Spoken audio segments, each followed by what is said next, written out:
दोस्तों, भारत दुनिया में तेजी से उभरता हुआ एक देश है। चाहे इकोनॉमी सेक्टर की बात की जाए या फिर एक देश के रूप में उसकी पावर की बात की जाए, हर सेक्टर में भारत बड़ी तेजी से आगे बढ़ रहा है। कई रिपोर्ट्स का कहना है कि 2030 तक भारत जीडीपी के मामले में जापान को भी पीछे छोड़ देगा और साल 2050 तक भारत चीन को भी पीछे छोड़ देगा और दुनिया की दूसरी सबसे बड़ी अर्थव्यवस्था वाला देश होगा और आने वाले वक्त में अमेरिका को भी पीछे छोड़ देगा।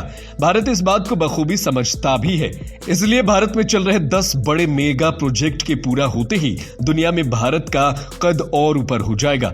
तो दोस्तों, चलिए आज इस वीडियो में जानते हैं भारत के उन 10 मेगा प्रोजेक्ट के बारे में जिनके पूरे होते ही भारत की किस्मत बदल जाएगी। तो चलिए शुरू करते हैं आज की ये video. Number 1, Aditya L1 project. ISRO बिना किसी रुकावट के पूरे समय बिना किसी रुकावट के सूरज को ऑब्जर्व करने और उसके डेटा को इकट्ठा करने को लेकर आदित्य L1 नाम का एक प्रोजेक्ट पर काम कर रहा है। इस प्रोजेक्ट के तहत भारत आदित्य L1 सैटेलाइट को सूरज और पृथ्वी के बीच भेजेगा। लेकिन सूरज को हर समय ऑब्जर्व करना इतना आसान नहीं है, क्योंकि समय समय पर सूरज पर ग्रहण पड़ता रहता है और छोटी सी भी परेशानी इस मिशन में आ जाती है तो ये पूरा मिशन बर्बाद हो जाएगा। लेकिन अगर भारत इस मिशन में कामयाब हो जाता है तो भारत के पावर का डंका पूरी दुनिया में बजेगा। नंबर 2, दिशा और तृष्णा मिशन। इसी तरह इसरो दिशा और तृष्णा नाम के मिशन को प्लान कर रहा है, मगर पिछले 2 सालों से कोरोना की वजह से इसरो को अपनी कई प्रोजेक्ट्स को डिले करने पड़े थे और एक बार फिर भारत अपने सभी मिशन को तेजी के साथ आगे बढ़ा रहा है। वहीं दिशा मिशन के तहत इसरो सैटेलाइट को अंतरिक्ष में भेजकर पृथ्वी की आखिरी परत पर स्टडी करेगा। वहीं तृष्णा प्रोजेक्ट फ्रांस के साथ मिलकर किया जाएगा।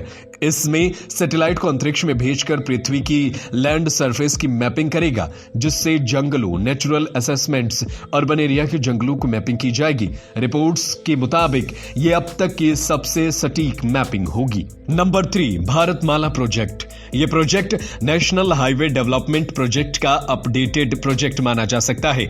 इस प्रोजेक्ट के तहत भारत सरकार देश भर में 50,000 किलोमीटर हाईवे और एक्सप्रेसवे बनाने का लक्ष्य रखती है। इस प्रोजेक्ट से इकोनॉमिक कॉरिडोर, बॉर्डर एरिया को जोड़ने का काम करेगी, जिससे भारत की एक्सपोर्ट को मदद मिलेगी। साथ ही उस प्रोजेक्ट के पूरे होने से मजदूरों को बड़ी तादाद में रोजगार मिलेगा। इस प्रोजेक्ट से करीब 22 मिलियन रोजगार पैदा होने की संभावना है। इस योजना से करीब 9,000 किलोमीटर इकोनॉमिक कॉरिडोर और 6,000 किलोमीटर तक इंटर कॉरिडोर के साथ ही कई किलोमीटर तक रोड बनाई जाएगी। Number 4, Noida international airport project. किसी भी देश को किसी भी दूसरे देश को अंतर्राष्ट्रीय रूट से जोड़ने के लिए एयरपोर्ट की जरूरत पड़ती है। एयरपोर्ट के जरिए किसी भी देश के साथ कनेक्टिविटी बहुत आसानी से की जा सकती है। भारत का अब तक का सबसे बड़ा एयरपोर्ट इंदिरा गांधी एयरपोर्ट है, जिसमें अभी कुल 3 रनवे मौजूद है, जिसकी वजह से कई बार फ्लाइट्स को डिले करना पड़ता है। इस गंभीर समस्या को देखते हुए साल 2001 में यूपी सरकार में तत्कालीन मुख्यमंत्री राजनाथ सिंह ने नोएडा एयरपोर्ट की घोषणा की थी, लेकिन बजट न होने की वजह से इस प्रोजेक्ट पर काम शुरू नहीं हो पाया था। लेकिन साल 2018 में बीजेपी की सरकार आई तो तत्कालीन मुख्यमंत्री योगी आदित्यनाथ ने इस प्रोजेक्ट पर दोबारा से काम शुरू करवा दिया और इसके काम को पूरा कराने के लिए साल 2024 तक का टाइम दिया गया है। इसमें 6 रनवे बनाए जाएंगे। इससे यह भारत का सबसे बड़ा एयरपोर्ट बन जाएगा। साथ ही इसके बन जाने से दुनिया भर के शीर्ष और सबसे बड़े एयरपोर्ट की लिस्ट में शामिल होने का भी गौरव मिलेगा। नंबर 5, ई हाईवे इंडिया प्रोजेक्ट। भारत में लगातार डीजल और पेट्रोल के दामों में तेजी आ रही है, जिस वजह से भारत दुनिया भर में सबसे महंगी तेल बेचने वाले देशों में से एक बन गया है। पेट्रोल और डीजल के दामों के बढ़ने की वजह से भारत में ट्रांसपोर्ट और महंगा होगा, जिस वजह से यहां हर चीज 4 गुनी तक महंगी हो जाएगी। इसको देखते हुए भारत सरकार ने ई हाईवे प्रोजेक्ट को शुरू किया है, जिसकी वजह से भारत में पेट्रोल और डीजल की मांगों में कमी आएगी। साथ ही भारत अपने कम कार्बन डाइऑक्साइड उत्पन्न करने के लक्ष्य को भी पूरा कर पाएगा। पहला ई हाईवे दिल्ली से मुंबई के बीच बन रहा है, जिसका पहला पार्ट 2022 के अंत तक बनने की उम्मीद है। हाईवे पर हर गाड़ी 120 किलोमीटर प्रति घंटे की रफ्तार से चल पाएगी और दूसरे इलेक्ट्रिक वाहनों की चार्जिंग के लिए एक अलग से लेन बनाई जाएगी। नंबर 6, कच्ची दरगाह बिदरपुर ब्रिज। ये ब्रिज बिहार में आने वाले समय में एक बड़ी पहचान बनकर उभरेगा। ब्रिज के बन जाने के बाद ही भारत का दूसरा सबसे बड़ा वाटर ब्रिज होगा, जो कि 9.76 किलोमीटर लंबा होगा। ब्रिज की शुरुआत साल 2015 में हुई थी। इसके पूरा हो जाने का अनुमान साल 2023 तक बताया जा रहा है। यह ब्रिज पटना के कच्चे दरगाह से बिदरपुर तक जाएगी। इसके बन जाने से महात्मा गांधी सेतु का लोड करीब आधा हो जाएगा। फिलहाल पटना से बिदरपुर जाने के लिए अभी एकमात्र रास्ता महात्मा गांधी सेतु ही है। यह पुल अंग्रेजों के द्वारा बनवाया गया था। इस समय यह काफी जर्जर हालत में है, इसीलिए यहां पर घंटों जाम लगा रहता है। साथ ही आए दिन सड़क दुर्घटनाएं भी होती रहती है। कच्ची दरगाह बिदरपुर पुल बनाए जाने की कीमत करीब 3,115 करोड़ रुपए बताई जा रही है। Number 7, redevelopment central Vista project. इसके तहत भारत की कई ऐसी चीजें हैं जिनका रीडेवलपमेंट किया जा रहा है। इनमें भारत का इस समय का संसद भवन भी है, जिसे साल 1927 में अंग्रेजों के द्वारा बनवाया गया था। वर्तमान के संसद भवन की बात की जाए तो उसमें कुल 790 सांसदों के बैठने की व्यवस्था है, लेकिन वहीं नए संसद भवन के बनने के बाद उसमें 1272 सांसदों के बैठने की व्यवस्था होगी, जिसमें लोकसभा के 888 सांसद और राज्यसभा के 384 सांसद एक साथ बैठ सकेंगे। इसमें कुल 4 फ्लोर बनाए जाएंगे। सितंबर 2021 से यह बनना शुरू हो गया था। वहीं इसका फेज 1 सितंबर 2022 में बनकर तैयार हो चुका है और इसका उद्घाटन खुद प्रधानमंत्री नरेंद्र मोदी ने किया है। नवंबर 2022 तक ये पूरी तरीके से बनकर तैयार हो जाएगा। यह प्रोजेक्ट करीब 1.5 एकड़ में फैला हुआ है, जिसको बनाने की लागत करीब 20,000 करोड़ रुपए है। इस प्रोजेक्ट का काम टाटा को दिया गया है, जिसमें प्रधानमंत्री और राष्ट्रपति के लिए नए आवास भी बनाए जाएंगे। Number 8, river interlinking project. Bharat में अभी भी कई ऐसे राज्य हैं जिनको हर साल बाढ़ की समस्याओं से 2-4 होना पड़ता है। वहीं कई ऐसे राज्य भी हैं जिनको हर साल सूखे की मार झेलना पड़ता है।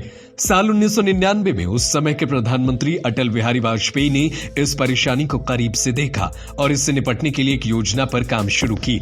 लेकिन जब तक इस योजना पर काम शुरू होता, तब तक अटल बिहारी वाजपेयी की सरकार जा चुकी थी। इसके बाद इस योजना को रोक दिया गया और अभी 20 साल के बाद जब बीजेपी की दोबारा सरकार आई, तो इस योजना को दोबारा से शुरू किया गया। एक सिविल इंजीनियरिंग योजना है जिसमें नदियों को जलाशयों और नहरों से जोड़ा जाना है। इसके बन जाने से किसानों को खेती करने के लिए मौसम पर निर्भर नहीं रहना पड़ेगा और साथ ही साथ बाढ़ और सूखे के समय पानी की मांग की कमी को और पूरा किया जा सकेगा। इस योजना के तहत भारत की 7 नदियों को एक साथ एक दूसरे से जोड़ा जाएगा, जिसमें गंगा भी एक है। इस योजना को 3 हिस्सों में बांटा गया है। Number 9, Vande Bharat mission. वंदे भारत की पहली ट्रेन नई दिल्ली से बनारस के बीच साल 2019 में चलाई गई थी और दूसरी ट्रेन नई दिल्ली से वैष्णो देवी मंदिर के लिए चलाई गई थी। दोनों ट्रेनों की बात करें तो ये ट्रेनें खूब सफल भी रहीं।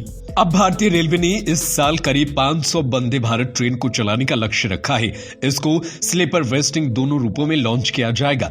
इसकी मदद से रेलवे पुरानी प्रीमियम ट्रेनों जैसे राजधानी, शताब्दी से वंदे भारत ट्रेन को रिप्लेस करेगी, जिसकी मदद से रेलवे में नए रेवेन्यू देखने को मिलेंगे। Number 10, 5G technology. ये टेक्नोलॉजी भारत के टेलीकॉम सेक्टर में बहुत बड़ा बदलाव लेकर आने वाला है।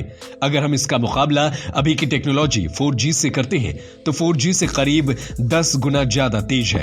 अगर आप 4G टेक्नोलॉजी की मदद से किसी मूवी को डाउनलोड करते हैं तो आपको करीब 10 मिनट का समय लग जाता है, पर जब आप किसी मूवी को 5G टेक्नोलॉजी के जरिए डाउनलोड करेंगे तो इसमें केवल आपको 10 सेकंड का ही समय लगेगा। आने वाले समय में ई-कॉमर्स, ई-एजुकेशन, इनसे जुड़े जितने भी रिसोर्सेज हैं उसमें 5G टेक्नोलॉजी एक क्रांति लेकर आएगा।